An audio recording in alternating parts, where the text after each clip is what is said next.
The Orion sector had quieted, but not in peace. Silence in space was deceptive. Ships hovered, sensors scanned, and every human knew that the aliens would return. Commander Rawl stood on the observation deck of the orbital station, staring at the distant glimmer of the alien fleet retreating toward the outer system. "They underestimated us," he said softly to Lieutenant Caravin, who stood beside him, her eyes following the fleet. "And now they know something they cannot ignore." Kara nodded. "They thought mercy would sway us. Instead, they've learned that humans do not yield, and they will remember that lesson." For the aliens, the retreat was far from simple. Admiral Zyrak, once confident and arrogant, now faced a truth that weighed heavily on his mind. Humans were unlike any species he had encountered. They were unpredictable, relentless, and adaptable. Every plan the aliens had executed had failed. Every strike had been countered. "They fight with more than weapons," Zyrak said, his voice low and tense. "They fight with spirit. With courage, with intelligence we cannot fully calculate. We expected submission, but instead we met determination." His lieutenants exchanged uneasy glances. "Admiral, we cannot underestimate them again. They are stronger than our models predicted. Even with our technology, we may not defeat them in direct combat."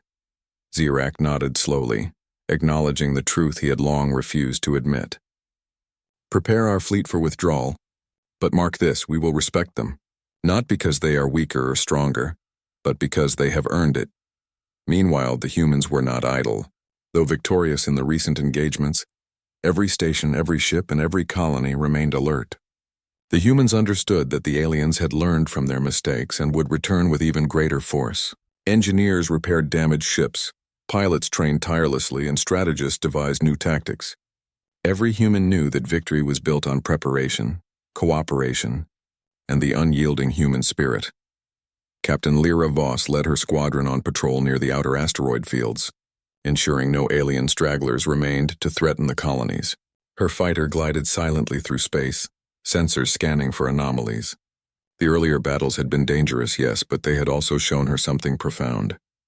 "They don't just fight with strength," Lyra said over the comms. "They fight with creativity, with courage, with the kind of unity that cannot be broken. That's what makes humans unbeatable." Her wingman, an older pilot named Jaro, nodded. "We are clever, adaptable, and united. And we fight for each other, not just for victory. That is what they cannot understand, and it is why we endure."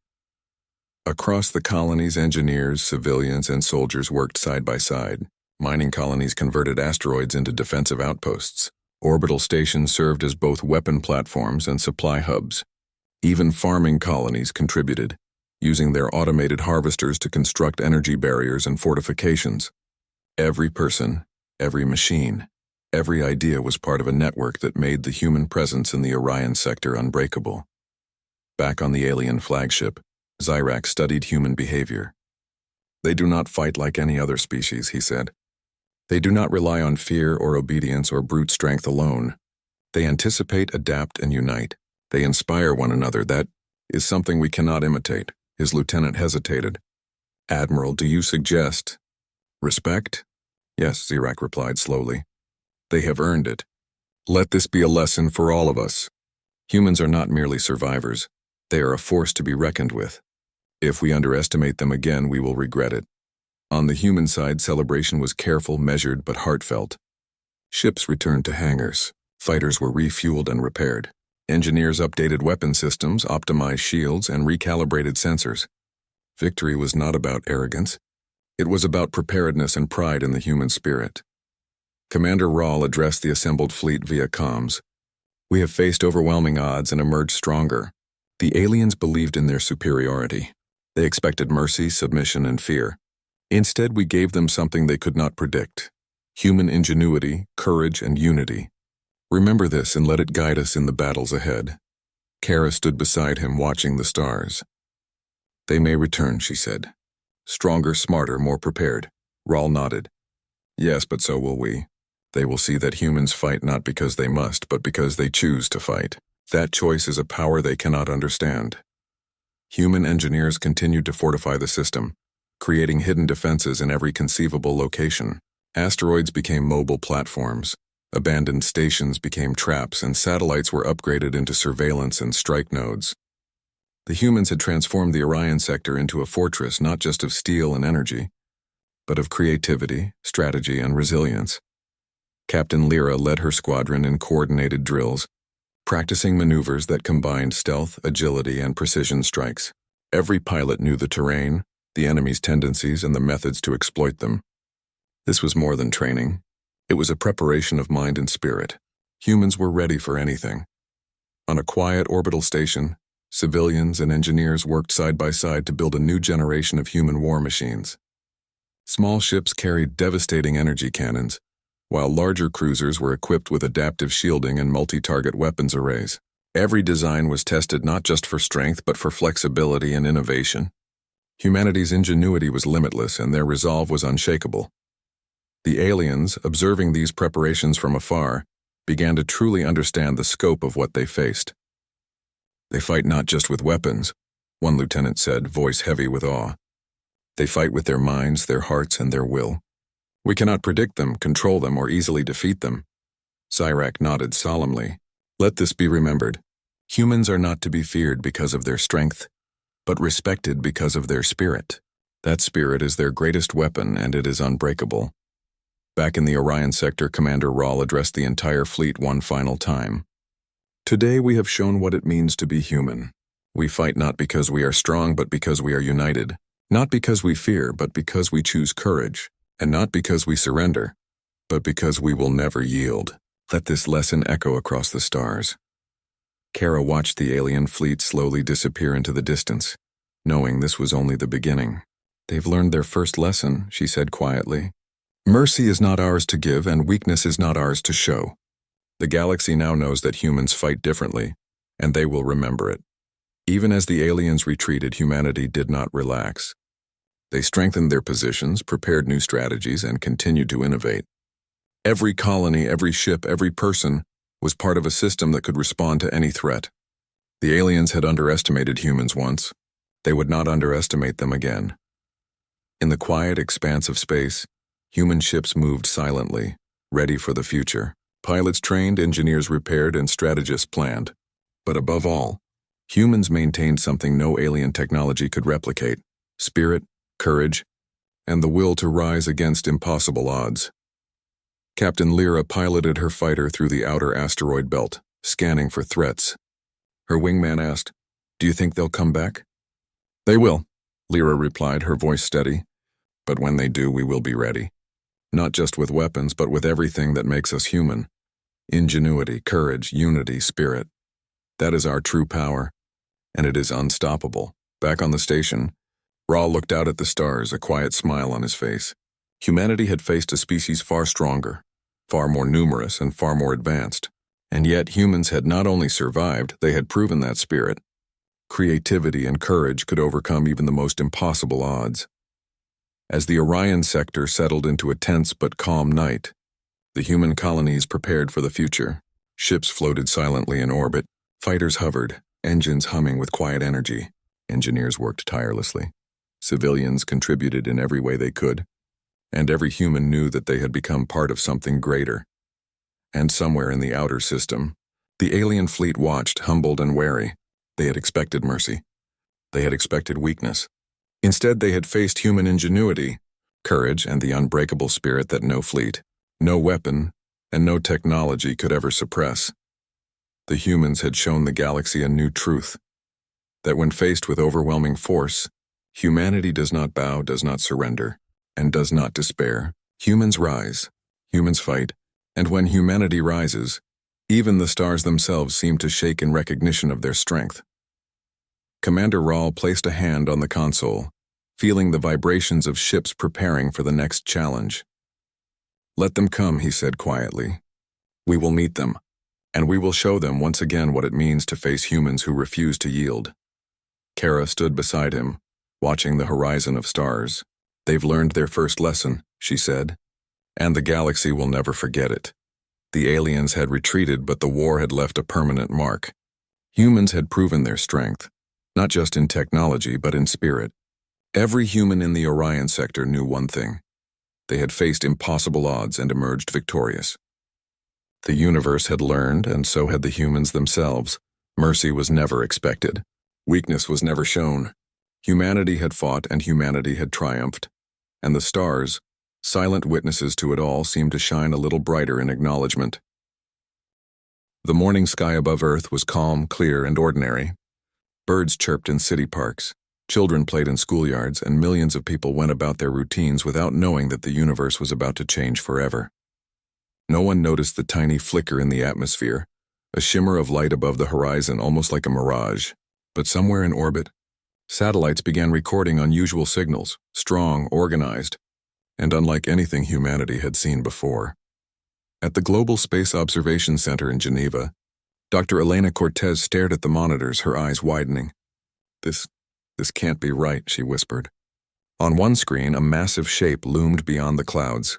A fleet of alien ships, sleek and metallic, casting shadows over the Earth below. The ships were enormous, each one stretching longer than the largest cruise liners, yet moving silently, almost elegantly, in precise formations. By noon, the news spread worldwide. Governments scrambled. Military leaders called emergency meetings, and ordinary citizens stared at the sky, their phones capturing the impossible. Social media exploded with videos, theories, and questions. Who were they? Why were they here? Could they be friendly? Could they be dangerous? In the sky above New York, Captain Marcus Lee of the United Earth Space Defense Force took a deep breath. He had trained for space emergencies, asteroid collisions, and even rare solar flares, but nothing prepared him for this. The alien ships moved in a slow, deliberate manner, forming a geometric pattern that seemed more like a display of power than a prelude to diplomacy. "They're not attacking yet," he said to his team, "but we need to be ready for anything." In Tokyo, civilian scientists at the International Observation Hub were already sharing calculations. Every pattern, every angle, and every energy reading suggested one thing: these ships were not here for exploration. They were here for conquest. And Earth, a small technologically developing planet, was about to test the limits of its courage. Meanwhile, beyond Earth, in the Great Hall of the Galactic Council, representatives from hundreds of civilizations gathered, watching the same footage. The Council was an ancient body, centuries old, where only the most advanced and experienced races held influence. When the footage of Earth and the alien fleet appeared on the massive holoscreen, silence fell over the chamber. Admiral Xylar, a towering alien with crystalline skin, spoke first. "They are unprepared." His voice carried through the chamber, crisp and final. "The invasion should be easy. Minimal resistance, minimal risk." Ambassador Revlon, a serpentine diplomat from the Arcthean cluster, frowned. "I have observed Earth before," he said. "Primitive, yes, but they have something unusual. Creativity, unpredictability." The Council murmured, but no one fully understood what Revlon meant. Humanity had never faced the broader galaxy. They had never met a race beyond their own solar system, until now. Back on Earth, panic mixed with determination. Governments activated emergency protocols. Scientists and engineers were called upon to assist the military. Ordinary citizens volunteered in record numbers. Communities organized evacuation plans, communication networks, and even experimental defense strategies. But among the chaos, humans showed something remarkable.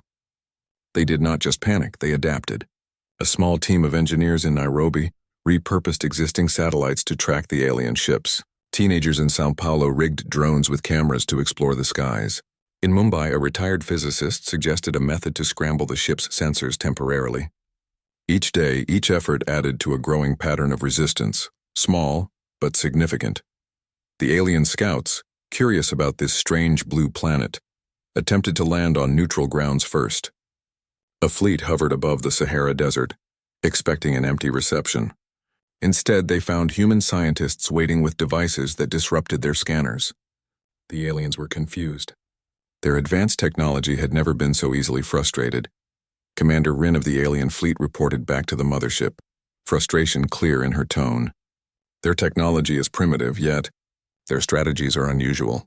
They anticipate, they adapt. They think differently." From orbit, human satellites captured the first glimpse of the scout team descending. News cameras broadcast the event live. The world watched in awe as humans approached the landing site with caution, yet with a calm determination that surprised even seasoned military advisors. Dr. Cortez, standing in Geneva, gave the aliens a cautious welcome. "We come in peace," she said firmly into the translator device, aware that every word could change the course of history. The aliens, trained to expect surrender or fear, tilted their heads. They had not anticipated intelligence mixed with bravery. The Galactic Council observed silently. Never before had an untested species shown such composure under direct threat. Whispers ran through the chamber. "They are different. Could they be stronger than expected? We must reconsider." Meanwhile, on Earth, ordinary life continued in strange new ways. Farmers watched as alien drones hovered over their fields, yet they kept working. School teachers taught lessons about cooperation and strategy, framing the alien presence as a test of human ingenuity. Children, naturally curious, created models of the ships and theorized how humans might interact with them. Human ingenuity, as it turned out, was not limited to technology. The aliens had underestimated communication, creativity, and adaptability. Humans used simple but clever tricks. Reflective surfaces to confuse sensors, sound signals to mislead scanning equipment, and coordinated movements that no alien simulation had predicted. Captain Lee, observing from New York, smiled grimly. "They think they have the advantage, but we have something they don't: unpredictability. They don't understand us yet, and that's our strength." By nightfall, the alien fleet hovered in orbit, unsure of the next move. The Galactic Council was silent no longer. They were concerned. Reports came in from multiple species who had witnessed the events. Humans were clever, brave, and surprisingly effective in organizing resistance on such short notice. On the streets of Paris, citizens stood together, gazing at the sky, phones in hand, not just recording but also analyzing. They realized that fear could not control them. Action could. In Cairo, a group of engineers activated a makeshift communication system that linked several major cities, sharing data in real time. Humans were not just reacting. They were coordinating. The alien scouts, observing all this, transmitted reports of unusual behavior, humans adapting instantly, using teamwork in ways the aliens had never accounted for. Commander Rin scratched her head, a motion unfamiliar even among her kind. "They are unpredictable," she admitted. "We may have underestimated them." Back in the Galactic Council chambers, Admiral Xylar's crystal eyes narrowed. "This is unprecedented. We expected submission, minimal conflict, and yet—" He paused, almost at a loss for words. "This species, they are different, far more capable than we anticipated." That night, across Earth, humanity looked at the sky not with fear, but with wonder and determination. They did not yet know the outcome of this encounter, but one thing was clear: humans would not surrender quietly. They would not wait to be conquered. They would act, adapt, and defend their home. The Galactic Council froze in shock. The alien fleet hovered uncertainly, and Earth's fate balanced on the edge of the unknown. For the first time in history, humans were not just a planet in the galaxy. They were a challenge no one had expected. And somewhere deep inside the mothership, Commander Rin whispered, "We have met the humans, and perhaps we have underestimated them." The first chapter of Earth's new story had begun. The world had barely begun to comprehend the presence of the alien fleet hovering above, when Earth's leaders realized that this encounter would not remain distant. The alien ships began descending, selecting major cities and uninhabited regions as landing zones. Expectations across the globe were tense. Everyone feared an immediate attack. Yet strangely, the aliens did not act with aggression. Instead, they moved with precision and caution, almost as if studying their prey. In New York, Captain Marcus Lee coordinated with international military leaders and civilian scientists. The city's skyline, normally familiar, now served as a backdrop to a scene humanity had only seen in movies. Alien craft descending from the sky, their metallic hulls gleaming under the sunlight, sensors scanning the streets below. "They're choosing to land, not attack," Captain Lee said into the communicator. "They must want something. Maybe information, maybe surrender. Either way, we need to be ready for anything." In Geneva, Dr. Elena Cortez analyzed data streaming from satellites and drones. "They're highly intelligent," she noted. "Their movements are coordinated.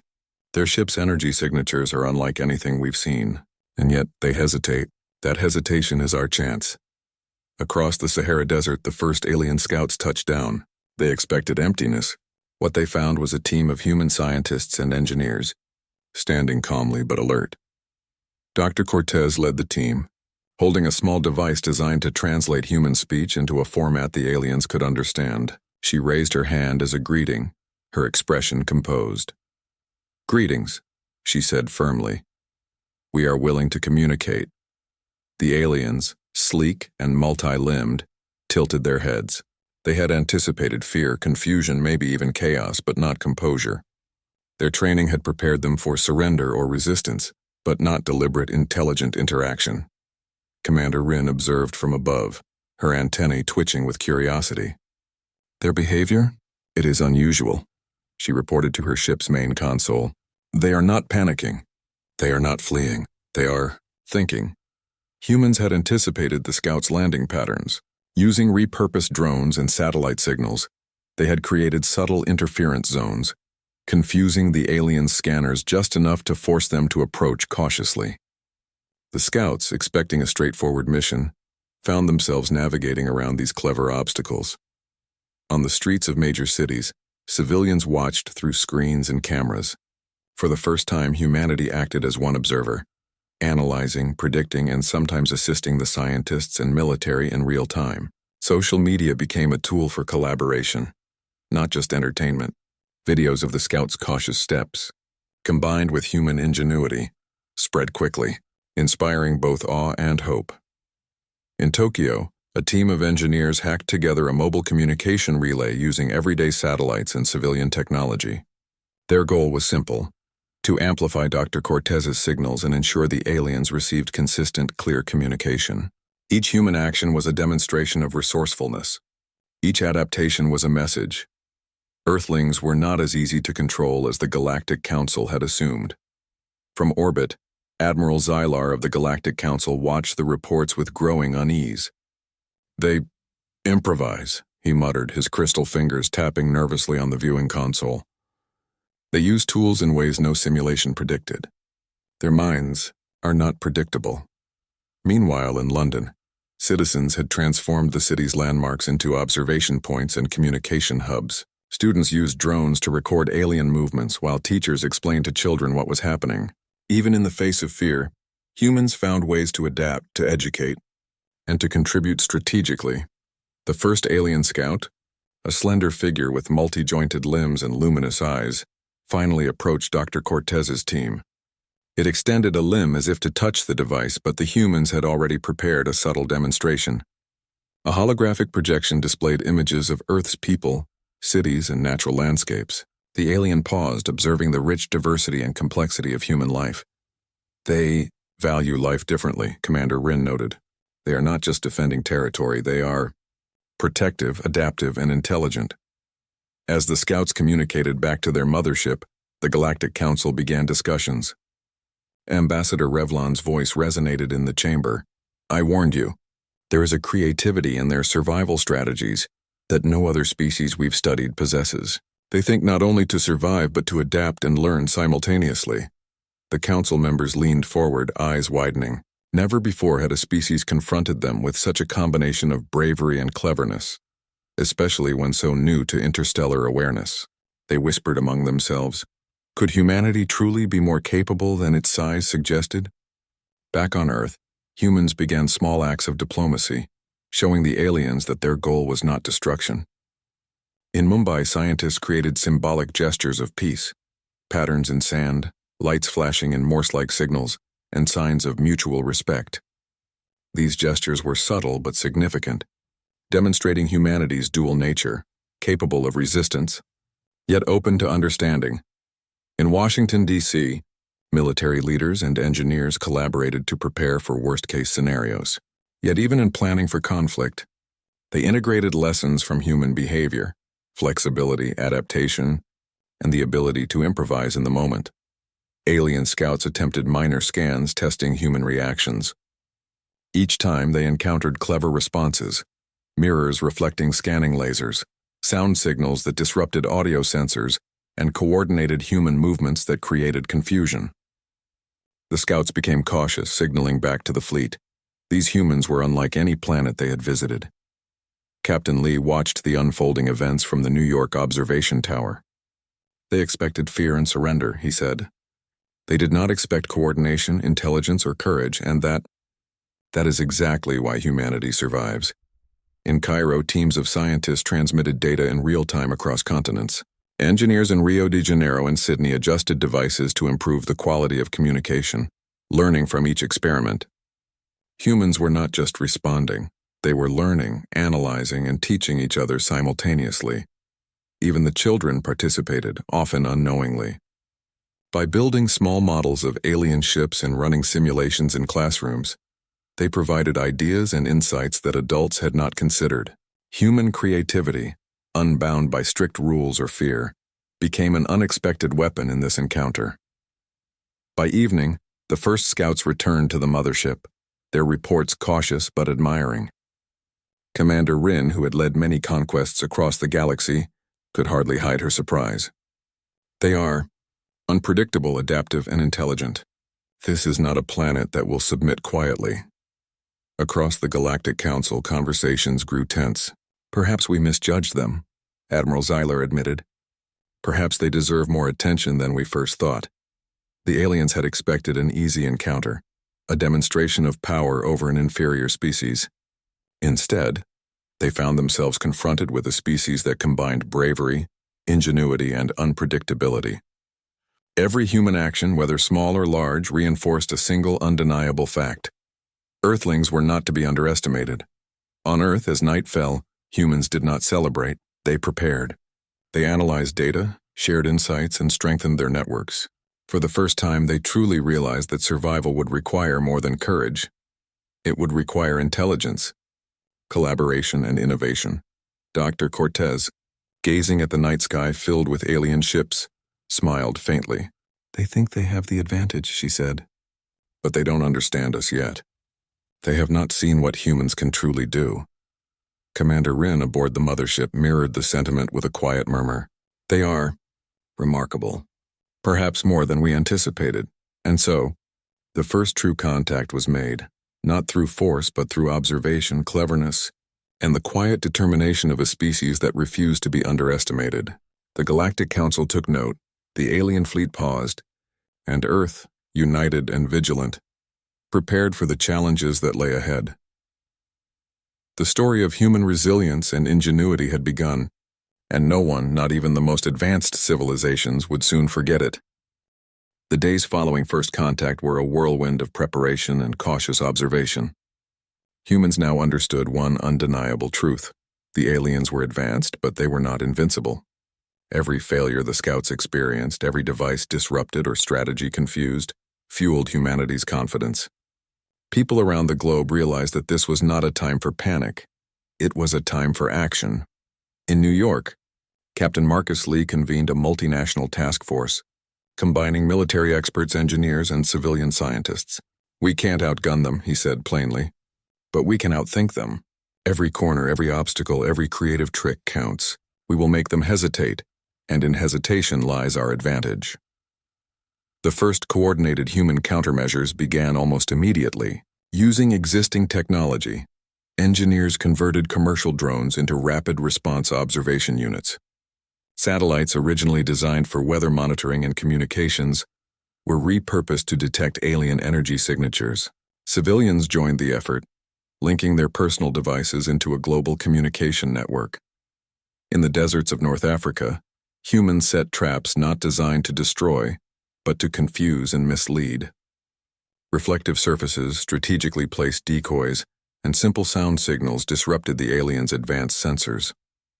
The fleet scouts, trained to analyze and calculate, found themselves outwitted by humans who thought outside any known protocol. The humans are clever, Commander Rin admitted during a fleet briefing.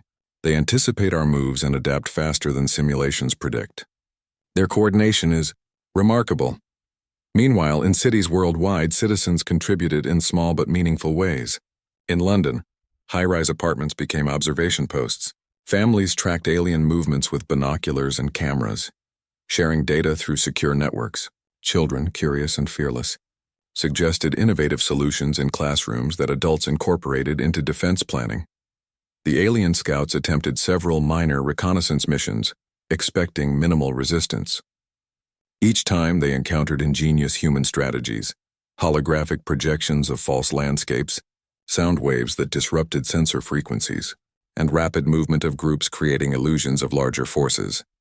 In Tokyo, a team of engineers had repurposed subway systems and underground tunnels to create a mobile communication hub. By routing signals through these networks, humans could coordinate actions across continents in real time.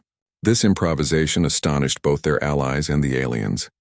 Captain Lee observed the growing success with a mixture of pride and caution. "Every success we have is small, but it counts," he said. "Every disruption slows them. Every misstep they make teaches us something new. The more they learn about us, the more we learn about them. And that knowledge will win us this fight." Back on the alien mothership, Commander Rin's frustration grew.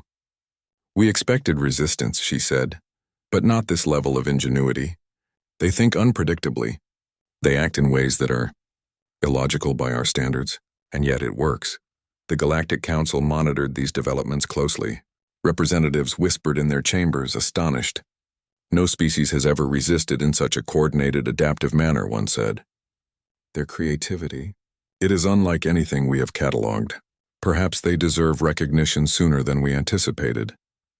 On the ground, humans were not just defending, they were also learning.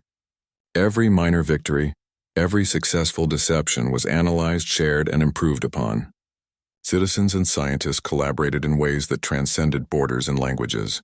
Humans had a strength that few alien civilizations could anticipate: collective intelligence and adaptability. In Rio de Janeiro, engineers converted water treatment plants into communication relay stations. In Moscow, physicists used high-powered lasers to create temporary blinding signals, confusing the alien sensors. Even simple everyday objects became tools of resistance. Mirrors, balloons, smoke signals, and improvised sound devices were all used strategically. The first minor human victories created a growing sense of morale across the planet. People were no longer waiting for instructions. They were acting, thinking, and innovating. Communities organized themselves into rapid response groups, sharing information and tools. Even in remote villages, humans contributed, proving that intelligence and courage were not confined to big cities. Captain Lee coordinated with Dr. Cortez to develop larger strategies. "We need to show them we are not just reactive," he said. "We need to force hesitation, confusion, and doubt. That's when we gain the upper hand." The first coordinated counteroffensive began with a simple plan. Humans would use Earth's natural environments as part of their defense. Dense forests, mountains, rivers, and deserts became part of the battlefield. Alien ships designed to navigate space and other planets with precision found themselves slowed and confused by the very landscapes humans had lived in for millennia. In the forests of Canada, humans used camouflage devices to redirect energy scans and create illusions of movement. In the Australian outback, sound signals and dust clouds masked real positions, creating confusion among the scouts. Every action was simple yet effective, demonstrating humanity's skill in adapting to the environment. Even the aliens' advanced technology could not predict human creativity. Commander Rin observed from the mothership as scout ships hesitated, unsure whether to continue missions or retreat. "Their methods are primitive," she admitted, "but effective beyond our calculations. We may have underestimated this species." The Galactic Council, observing from a neutral station, could not hide their amazement. Ambassador Revlon addressed the chamber. "The humans are not just defending, they are innovating. They adapt faster than any species we've studied. Their unity and creativity make them extraordinary." Back on Earth, humans continued to organize, communicate, and innovate. In Paris, groups of engineers created mobile interference units using everyday electronics. In Cairo, communities coordinated to track alien movements and relay data in real time. Even children played roles, contributing observations, ideas, and creativity. The aliens, trained for conquest and accustomed to surrendering civilizations, grew increasingly cautious. Commander Rin realized that brute force alone would not achieve victory. "We must reconsider our strategy," she said to her officers. "These humans, they are capable of far more than anticipated." The first major test of human ingenuity occurred when an alien squadron attempted to scan and map a city in South America. Humans had already prepared a network of countermeasures, holographic projections, moving decoys, and sound interference patterns. The squadron became disoriented, unable to differentiate real targets from illusions. Captain Lee, monitoring the mission from New York, allowed himself a small smile. "They think they have technology on their side," he said. "They don't understand us yet. They've never faced humans who fight not just with power, but with imagination." Meanwhile, Dr. Cortez analyzed alien communication patterns. Every response the aliens sent back contained hesitation, evidence of their confusion. Humans adapted in real time, learning from each attempt, improving their strategies, and becoming more efficient. Even ordinary citizens contributed. Farmers in the Midwest shared resources to power makeshift devices. Students in India suggested new sensor disruptions based on classroom experiments. Engineers in Germany used local infrastructure to reroute energy signals, confusing alien tracking systems.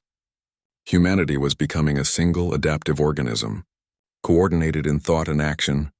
Commander Rin, observing from the mothership, finally acknowledged the truth. Humans were not just resisting, they were innovating. "Their strength is not in weapons or technology alone," she said quietly. "It is in their minds, their unity, and their creativity. We may have underestimated them too greatly." As the day ended, humans had successfully defended multiple landing zones and disrupted several alien reconnaissance missions. The alien fleet, once confident, now hovered with caution. The Galactic Council, observing in stunned silence, realized that Earth was unlike any planet they had encountered. Captain Lee addressed his team, proud but cautious. "Today we proved that we can fight back. But tomorrow will be even harder. They will adapt, and so must we. Remember, our strength is our unpredictability, our unity, and our imagination. That is what makes humanity special." Across the planet, people went to sleep under skies still filled with alien ships. There was no fear, only resolve. Humans had learned that they could not rely solely on technology or brute force. They had to think, adapt, and act together. And in doing so, they had shown the galaxy for the first time that Earthlings were not a species to be underestimated. The story of humanity's resistance had begun in earnest. The world had changed, and the aliens, who had expected easy conquest, now faced a species that could outthink, outmaneuver, and outlast them. Humanity had struck back, and the galaxy was watching. Earth had grown quieter on the surface, but behind the scenes, the planet was a hive of activity. Humans were no longer merely responding to alien moves. They were shaping the battlefield. Cities, forests, deserts, and oceans became part of their strategy. Every human, from scientist to students, was contributing in some way, and for the first time, the aliens began to feel the weight of resistance from a species they had underestimated. In Geneva, Dr. Elena Cortez monitored the alien fleet with a mix of anticipation and determination. "They are cautious now," she said. "Every move they make is hesitant. That hesitation is where we strike." Captain Marcus Lee, coordinating defense operations across continents, added, "We are no longer just defending. We are leading. Every scan, every drone, every interference pattern is part of a larger plan. We control the pace now."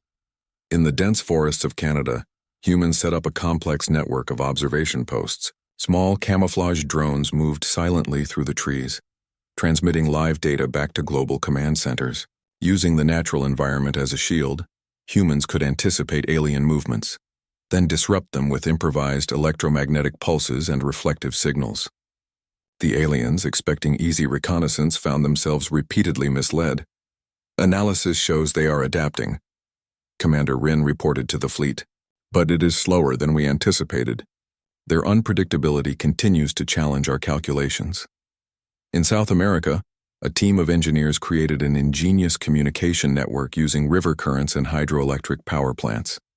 By routing signals through this system, humans could relay information across cities faster than alien sensors could track. This network allowed rapid coordination of civilian volunteers, scientists, and defense forces across entire continents. Meanwhile, in Europe, civilians transformed ordinary infrastructure into strategic advantages. Streetlights, bridges, and even fountains were repurposed as part of temporary interference systems. The alien scanners, designed for more predictable civilizations, struggled to identify real threats among illusions. The Galactic Council, observing in silence, leaned forward in their seats. Ambassador Revlon whispered, "I have never seen a species unify so quickly under threat. They anticipate, they adapt, and they improvise. This is unprecedented." The first major human offensive was subtle but effective. Using drones, holographic projections, and carefully timed maneuvers, humans created illusions of large-scale troop movements in multiple locations. Alien scouts attempting to respond to each signal became disoriented and confused. This forced them to retreat temporarily to reassess their strategy. Captain Lee watched the operation unfold on screens in New York. "It's working," he said. "We don't need to destroy them. We just need to make them hesitate, doubt, and adapt. Every delay is an advantage for us." In Mumbai, engineers created a network of mobile signal disruptors using repurposed industrial equipment and civilian electronics. These disruptors created temporary blind spots in alien surveillance systems, allowing humans to move undetected and reposition critical resources. The aliens, relying on technology far superior to humans, found their sensors unreliable. Commander Rin, observing these repeated disruptions, felt a growing unease. "They are learning from every encounter," she admitted. "Every action we take against them is studied, analyzed, and countered. This species is remarkable." On Earth, civilians played a critical role. Farmers in Africa offered local resources and terrain knowledge to engineers. Students in Japan and Brazil contributed ideas for creative strategies. Teachers and parents in cities worldwide helped coordinate information networks. Humans were not just fighting. They were organizing an adaptive system that no alien simulation had predicted. Even children contributed in their own ways. By creating models, running simple experiments, and observing patterns, they provided ideas that adults incorporated into operational planning. Every small action, whether intentional or accidental, strengthened humanity's collective resistance. In the deserts of North Africa, humans set up decoy structures using lightweight materials, mimicking cities and power centers. Alien scouts repeatedly scanned these decoys, wasting valuable time and resources. Humans watched through drones, learning which tactics were most effective, and then improved them rapidly. The Galactic Council took notice. "They are not only resisting," Ambassador Revlon explained. "They are controlling the terms of engagement. They are forcing hesitation in an enemy far superior in technology. They are extraordinary." The turning point came when humans successfully disrupted the main alien communication array orbiting Earth. Using a combination of synchronized satellites, improvised interference devices, and precise timing, they created temporary blackouts in the fleet's network. The alien ships could no longer share data efficiently, and their scouts became isolated. Commander Rin convened an emergency fleet meeting. "Their tactics are effective beyond what I anticipated," she admitted. "We need a new approach. Direct engagement risks further losses. Perhaps negotiation is wiser." Across the planet, humans recognized the aliens' momentary vulnerability. Dr. Cortez coordinated a global communication network, broadcasting a message of cautious diplomacy. "We have proven that Earthlings are capable of defense and innovation," she said. "We seek no unnecessary conflict, but we will act to protect our home. Let us find a path forward that preserves life and learning for all." Captain Lee nodded as he relayed instructions. "This is a test of patience and intelligence. We fight not with aggression, but with strategy. Every move is calculated, every action deliberate." The alien fleet, accustomed to facing weak and predictable civilizations, paused. Commander Rin's officers debated the wisdom of continuing hostilities. Each day they encountered resistance they had not anticipated, delays they could not account for, and tactics that seemed almost instinctive. The Galactic Council observed quietly, astonished. "They are shaping the battlefield, not reacting to it," one member whispered. "Their adaptability and unity, it is beyond anything we expected from a species so young in interstellar awareness." On Earth, communities continued to work together. Engineers, scientists, military personnel, and civilians communicated constantly. Ideas flowed rapidly, solutions emerged, and humans adapted faster than the aliens could anticipate. Every challenge faced became an opportunity to learn, improve, and innovate. In forests, cities, and deserts, humans executed coordinated operations that disrupted alien reconnaissance, slowed their movements, and created uncertainty. The aliens, despite superior technology, could not predict the ingenuity of human minds. Commander Rin admitted to herself what her officers had begun to fear. Earth was no ordinary target. Captain Lee stood on a rooftop in New York, looking up at the alien fleet. They expected an easy conquest, he said. But they didn't understand us. They didn't expect intelligence, creativity, or unity. That was their mistake. The first major confrontation had ended, not with destruction but with respect, caution, and realization. Humans had proven that they were not merely survivors. They were strategists, innovators, and thinkers. Across the Galactic Council, delegates whispered about Earth in astonishment. "Perhaps we misjudge them," Ambassador Revlon said quietly. "Perhaps humanity deserves more than observation. Perhaps they are worthy of our attention and respect." The aliens, now cautious and uncertain, began reconsidering their approach. Commander Rin, once confident of swift victory, now faced a species that had outthought her scouts, disrupted her communications, and forced hesitation on a scale she had never encountered. Humans, meanwhile, had learned the power of unity and creativity. Each citizen, scientist, and volunteer had contributed to a coordinated effort that combined strategy, intelligence, and imagination. Earth was no longer just a planet under observation. It was a challenge, and one that had earned the admiration of even the most advanced interstellar beings. As night fell, humans around the world gazed at the sky filled with alien ships. There was no panic, only focus, determination, and quiet pride.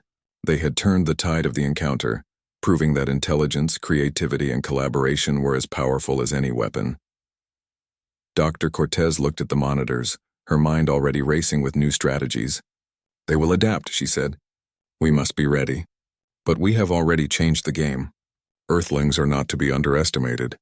Commander Rin aboard the mothership mirrored the sentiment. "They are remarkable," she admitted. "Perhaps we have underestimated them. Perhaps this species is unlike any we have faced before." The turning point had arrived. Humans were no longer simply defending. They were shaping the future of this encounter. The Galactic Council watched closely, aware that Earth had suddenly become a planet unlike any other in the galaxy. The story of human resilience, intelligence, and ingenuity had reached a new level. Earthlings were no longer the underdogs. They were strategists, thinkers, and a species worthy of attention. And for the first time, the universe truly began to take notice.